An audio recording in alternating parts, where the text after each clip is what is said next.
Hello aspirants, welcome to Chahal academy. मेरा नाम है सुमित त्यागी और आज मैं आपके सामने लेकर आया हूँ एक और इंटरनेशनल रिलेशन से लेकर न्यूज़ और एक वीडियो जो आपको ये बताता है कि आखिर अफ्रीका के डेमोक्रेटिक रिपब्लिक ऑफ कॉन्गो में चल क्या रहा है। और ये जो M23 रिबल्स हैं जिनकी वजह से एक मेजर क्राइसिस आता हुआ दिखता है आपको सेंट्रल अफ्रीकन कंट्री कॉन्गो के अंदर, उसके क्या क्या रीजंस हैं और उसका क्या पास्ट है, हमारी यूपीएससी प्रिपरेशन के लिए काफ़ी ज़्यादा इंपॉर्टेंट हो जाता है। यहाँ जितने भी प्लेसेस आपको न्यूज़ में दिखेंगी वो आपकी प्रीलिम्स के लिए भी इंपॉर्टेंट है। और अगर अफ्रीका की स्टेबिलिटी की बात की जाए जब इंटरनेशनल रिलेशंस पर्सपेक्टिव से हम करते हैं तो उसके लिए भी ये वीडियो बहुत ज़्यादा इंपॉर्टेंट रहने वाला है। तो एंड तक इसे ज़रूर देखिएगा जिससे इस वीडियो के बारे में, इस कंटेक्स्ट के बारे में आपको सारी क्लैरिटी मिल सके। Without any further delay let's start with the video. News में इस वजह से है कि ये रवांडा इज़ अ कंट्री जो आपको सेंट्रल अफ्रीका में देखने को मिलती है, which is sharing border with Burundi, Congo and Uganda. Right, इन तीन कंट्रीज से बॉर्डर शेयर करती हुई दिखती है। बहुत ही छोटा सा देश है रवांडा और Burundi. Great African rift valley पर आपको ये लोकेटेड दिखते हैं। इनके जो ये एक रिबल्स को बैक कर रहे हैं जिन्हें हम बोलते हैं M23 रिबल्स, जिन्होंने डेमोक्रेटिक रिपब्लिक ऑफ कॉन्गो के अंदर एडवांस कर लिया है सदर्न साइड से और उन्होंने गोमा को सीज कर लिया है। अब वो बुकावू को सीज करने की तरफ बढ़ चुके हैं या उसकी तरफ वो एम कर रहे हैं।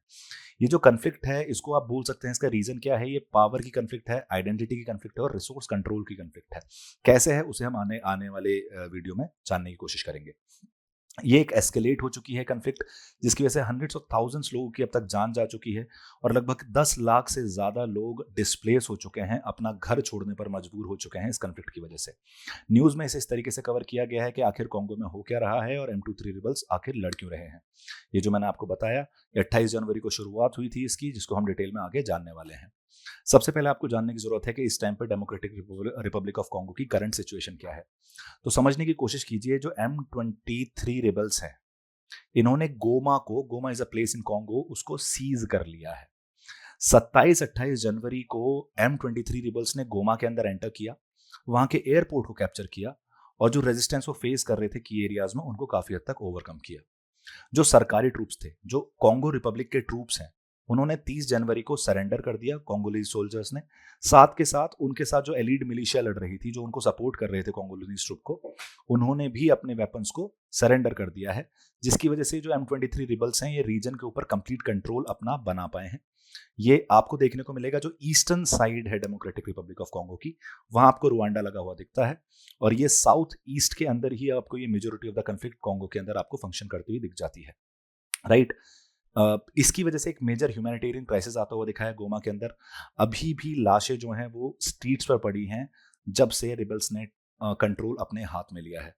आसान भाषा में ये समझने की कोशिश कीजिए कि हालत इतनी ज़्यादा ख़राब है कि वहाँ से जो डेड कॉर्प्स हैं, जो लाशें हैं, उनको भी नहीं हटाया गया है, वो भी आउट इन द ओपन अभी सड़कों पर पड़ी हुई दिख जाती है। ये दिखाता है कि चाहे हम ह्यूमैनिटी की कितनी भी बात करते रहें, चाहे हम ह्यूमैनिज्म की कितनी बात करते रहें, लेकिन ह्यूमैनिटेरियन एस्पेक्ट इंसान के अंदर नहीं बचा है। पावर की भूख, रिसोर्सेज की भूख, पैसे की भूख इतनी ज़्यादा है कि हम को ह्यूमंस को भी सपोर्ट नहीं कर पा रहे हैं और लोग हमसे ह्यूमन से बेसिकली होप कर रहे हैं, उम्मीद लगा रहे हैं कि हम जानवरों के साथ को एग्जिस्टेंस में रहना सीख जाएंगे। हम आपस में को एग्जिस्टेंस में नहीं रह पा रहे जानवरों के साथ, तो क्या ही को एग्जिस्टेंस में रहेंगे। इसलिए एनवायरमेंट एक मेजर इशू भी है। M23 फाइटर्स ने साउथ की तरफ भी मूव करना शुरू कर दिया है, जहां वो कॉन्गोलिनीज आर्मी से लड़ रहे हैं और बुरुंडन ट्रुप से लड़ रहे हैं। जो बुरुंडी देश है, बुरुंडी डायरेक्टली कॉन्गो को सपोर्ट कर रहा है और कॉन्गो की आर्मी को सपोर्ट कर रहा है इन M23 रिबल्स से फाइट करने के लिए, और इन M23 रिबल्स को सपोर्ट कर रहा है रुवांडा। रुवांडा का एक एलिज्ड इन्वॉल्वमेंट देखने को मिल रहा है। यूएन की एक रिपोर्ट आई है जिसमें सीधे सीधे बोला गया है कि रुवांडन ट्रूप्स ने भी क्रॉस किया है इनटू द साउथ किवू, जिसकी वजह से टेंशंस भी आपको बढ़ती हुई दिखी है। मतलब M23 तो कर ही रहे हैं, which is a sort of a civil war in Congo, लेकिन रुवांडा भी उन M23 रिबल्स को डायरेक्टली सपोर्ट करता हुआ दिख जाता है। इसकी वजह से बुरुंडी और रुवांडा के इन्वॉल्वमेंट की वजह से एक लार्जर रीजनल कन्फ्लिक्ट, एक लार्जर रीजनल वॉर की चिंताएं भी बढ़ती हुई दिखती हैं आपको। अब ये M23 रिबल्स हैं कौन? देखो, M23 रिबल्स का जन्म हुआ जब 23 मार्च 2009 को एक पीस अकॉर्ड साइन की गई थी, जिसकी वजह से एक जो पहले कन्फ्लिक्ट चल रही थी जिसे हम बोलते हैं Tutsi is a community in Congo, उनके द्वारा एक रिवोल्ट लेड की गई थी ईस्टर्न कॉन्गो के अंदर। उसको लेकर एक पीस अकॉर्ड साइन की गई 23 मार्च 2009 के अंदर। जिसमें ये बोला गया कि तुत्सीज को ज़्यादा रिप्रेजेंटेशन दिया जाएगा कॉन्गो के अंदर, कॉन्गो एडमिनिस्ट्रेशन के अंदर, कॉन्गोलिनीज आर्मी के अंदर। लेकिन अब इन M23 रिबल्स का कहना है कि जो अकॉर्ड में 2009 में कहा गया था, जो वादे किए गए थे, उन्हें पूरा नहीं किया गया है। इसलिए आप वापस से आपको जो तुत्सी लेड रिवोल्ट थी वो वापस से आपको रीइमर्ज होती हुई दिखती है in the name of M23 rebels. 2024 के अर्ली पीरियड से ही M23 ने नई टेरिटरीज को सीज करना शुरू कर दिया था, जिसकी वजह से हजारों लोग अब तक डिस्प्लेस हो चुके हैं। इसका एक मेजर इकोनॉमिक इन्फ्लुएंस भी है। M23 कंट्रोल कर रहे हैं कोल्टन रिच रुबाया रीजन को, कॉन्गो के, जो लगभग $8 लाख पर मंथ का रेवेन्यू जनरेट करता हुआ दिखता है। और प्रोडक्शन टैक्स के थ्रू वो इतना ज़्यादा पैसा भी कमा पा रहे हैं वहाँ से, और साथ के साथ इस वैल्यूएबल मिनरल को यूज़ करके वो अपनी इस रिबेल को भी कंटिन्यू कर पा रहे हैं, अपनी इस रिवल्ट को भी कंटिन्यू कर पा रहे हैं। और ये जो कोल्टन मिनरल है ये जनरली आपको स्मार्टफोन्स और इलेक्ट्रॉनिक प्रोडक्ट्स की प्रोडक्शन में आपको यूज़ होता हुआ दिखता है। सॉरी, रीजंस क्या है? ये M23 रिबेल जो है, जो रिबेलियन हुआ है, जो रिबेल्स जो रिबेल कर रहे हैं, रिवोल्ट कर रहे हैं, आखिर कर क्यों रहे हैं?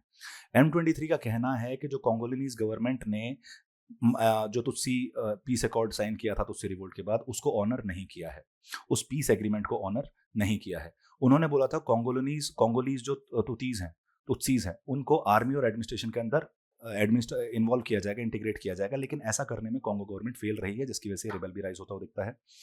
तुत्सी एक ग्रुप है जो बेसिकली जो तुत्सीज कम्युनिटी के इंटरेस्ट को प्रोटेक्ट करने के लिए लगा हुआ है, स्पेशली हुतू मिलिशियाज के अगेंस्ट, जैसे FDLR। ये हुतू मिलिशियाज कौन है? ये दूसरी कम्युनिटी आपको कॉन्गो में ही देखने को मिल जाती है जो डोमिनेट करती है तुत्सी को, और तुत्सीज ने इसी वजह से उनके अगेंस्ट रिबेल करना शुरू किया है। और M23 रिबल्स जो हैं ये तुत्सी के इंटरेस्ट को सेफगार्ड करने की कोशिश कर रहे हैं अगेंस्ट द हुतू मिलिशियाज। इनके एग्जाम्पल FDLR है। इनमें कुछ उनके भी रेमिनेंट्स हैं जो 1994 रवांडम जेनोसाइड से भी इन्वॉल्व हैं, मतलब रवांडा में जो जेनोसाइड हुआ था उनका भी आपको इसमें एक रेमिनेंट देखने को मिल जाता है। कॉन्गो के अंदर तुत्सीज कम्युनिटी को मार्जिनलाइज किया गया है, डिस्क्रिमिनेशन फेस कर रहे हैं वो, और पॉलिटिकल और मिलिट्री स्ट्रक्चर्स में से उन्हें एक्सक्लूड भी कर दिया गया है, जिसकी वजह से ये मेजरली तुत्सीज को अब ऐसा लगने लगा है कि कॉन्गो की गवर्नमेंट के ऊपर डिपेंड करना is not the right decision. तो हमें अपनी तरफ से कुछ कंट्रोल अपने हाथ में लेना पड़ेगा, एक इंडिपेंडेंट और सोवरेन स्टेट बनाना पड़ेगा ईस्टर्न कॉन्गो के अंदर, जहां तुत्सीज के इंटरेस्ट को सेफगार्ड किया जा सके। M23 में को डायरेक्टली रवांडा का सपोर्ट मिल रहा है, जबकि कॉन्गोलिनीज गवर्नमेंट जो रवांडा को कंटिन्यूसली बेसिकली अक्यूज कर रही है कि रुवांडा रिबेल्स को इसलिए बैक कर रही है जिससे वो रुवांडा का इन्फ्लुएंस बढ़ सके रीजन के अंदर, और eastern democratic Republic of Congo के अंदर आपको रुवांडा भी एक मेजर प्लेयर की तरह नजर आता हुआ दिखे, इसलिए वो रिबेल्स को सपोर्ट कर रहे हैं। इसे इस तरीके से देखिए जैसे जम्मू एंड कश्मीर के अंदर जो टेररिस्ट हैं, जो क्रॉस बॉर्डर मिलिटेंट्स आते हैं, उनको पूरी तरीके से पाकिस्तान सपोर्ट करता है। तो इस केस में डेमोक्रेटिक रिपब्लिक ऑफ कॉन्गो हम हैं और ये कश्मीर रीजन बन चुका है गोमा रीजन, और जो सपोर्ट मिल रहा है रुवांडा से, तो रुवांडा इज एक्टिंग लाइक अ पाकिस्तानी नहीं है, अगर एनालॉजी से आप समझ पा रहे हैं तो। रवांडा इन्वॉल्व क्यों है? कॉन्गो, यूएन और वेस्टर्न पावर्स, यूएस के साथ साथ, उनका कहना है कि रुवांडा जो है वो ट्रूप्स को डिप्लॉय कर रहा है हैवी वेपन्स के साथ, जिससे M23 रिबल्स को सपोर्ट किया जा सके। 2022 में यूएन की एक रिपोर्ट आई थी जिन्होंने बोला था कि उनके पास एक सॉलिड एविडेंस है जो ये बताता है कि रुवांडन ट्रूप्स जो हैं वो M23 के साथ लड़ रहे हैं। तो इसमें कोई दो राहें नहीं बची हैं, डायरेक्ट एविडेंसेस आपको मिल चुके हैं कि रुवांडा डायरेक्टली बैक कर रहा है। सिमिलर सेम गोज टू जो मैंने आपको अभी एनालॉजी इंडिया पाकिस्तान की प्रोवाइड कराई थी। रवांडा कोई भी ऐसा सपोर्ट डिनाई करता है M23 रिबल्स को, और उनका कहता है कि जितने भी उन्होंने एक्शन लिए हैं उन्होंने अपने देश को प्रोटेक्ट करने के लिए हैं, अपने डिफेंसिव मेजर्स के लिए लिए हैं। कॉन्गो के इंटरनल मैटर्स में वो इंटरफेयर करना नहीं चाहते हैं। FDLR, जिन्हें मैं अभी हुतूज मिलिशिया बता रहा था, वो भी रुवांडा एक्यूज करता है कॉन्गो को कि वो FDLR जैसे मिलिशियाज के साथ कोलैबोरेट कर रहे हैं, हुतू मिलिशियाज के साथ, जो 1994 में रुवांडन जेनोसाइड के लिए भी रिस्पॉन्सिबल थे, और इस वजह से तुत्सीज को अटैक किया जा रहा है by the हुतू militia and the Congo army in both the countries, Rwanda के अंदर भी और कॉन्गो के अंदर भी। एक्सटर्नल फैक्टर्स की अगर देखा जाए तो इसमें एक्सटर्नल एक्टर्स भी आपको प्ले करते हुए दिख जाते हैं। बुरुंडी जो है वो कॉन्गो आर्मी को अपना मिलिट्री सपोर्ट प्रोवाइड करता है, जैसे मैंने अभी आपको बताया, जो M23 से लड़ रही है। इसकी वजह से आपको एक कॉम्प्लेक्सिटी भी ऐड होती हुई दिख जाती है रीजनल डायनेमिक्स में, जिसकी वजह से आपको एथनिक टेंशंस और रीजनल कन्फ्लिक्ट और ज़्यादा बढ़ती हुई दिख सकती है इस रीजन के अंदर, सेंट्रल अफ्रीकन रीजन के अंदर।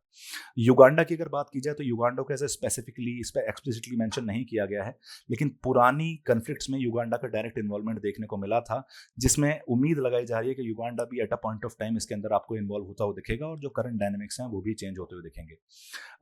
मिलिट्री एक्शंस में भी युगांडा इन्वॉल्व हो सकता है, या फिर आप ये भी बोल सकते हैं कि पीस कीपिंग का भी या रीजनल इंटरेस्ट को प्रोजेक्ट करने के लिए या प्रमोट करने के लिए भी युगांडा इसमें पार्टिसिपेट करता हुआ दिख सकता है।